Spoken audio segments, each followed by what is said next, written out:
ओ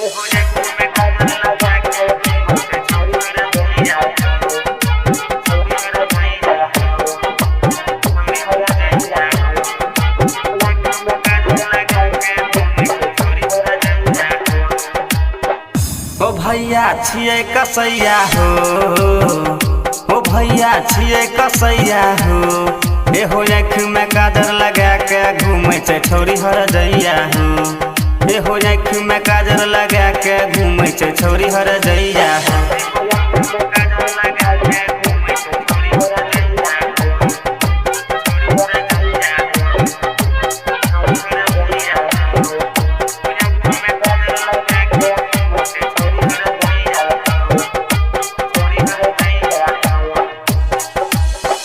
ओ भैया के ना बतैया हो, ओ भैया के ना बतैया हो, एहो होठ में लाली लगा के घूमे छै छौरी हरदैया हो, एहो होठ में लाली लगा के घूमे छै छौरी हरदैया हो।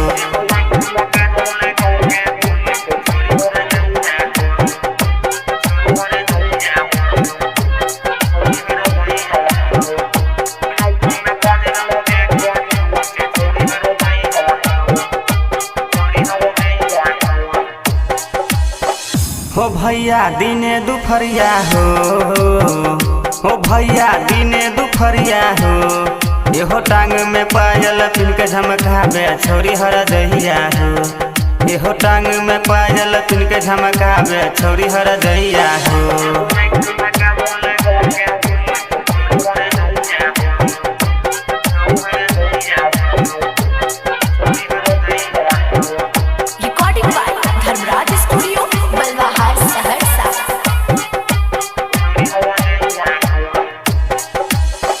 हो भैया निकित बिहरिया हो, हो भैया निकित बिहरिया हो, एहो सरोज संगम के खूब धमकावे छौरी हरदैया हो, एहो प्रमोद देहाती के खूब धमकावे छौरी हरदैया हो। धर्मराज रिकॉर्डिंग स्टूडियो बलवाहर शहर।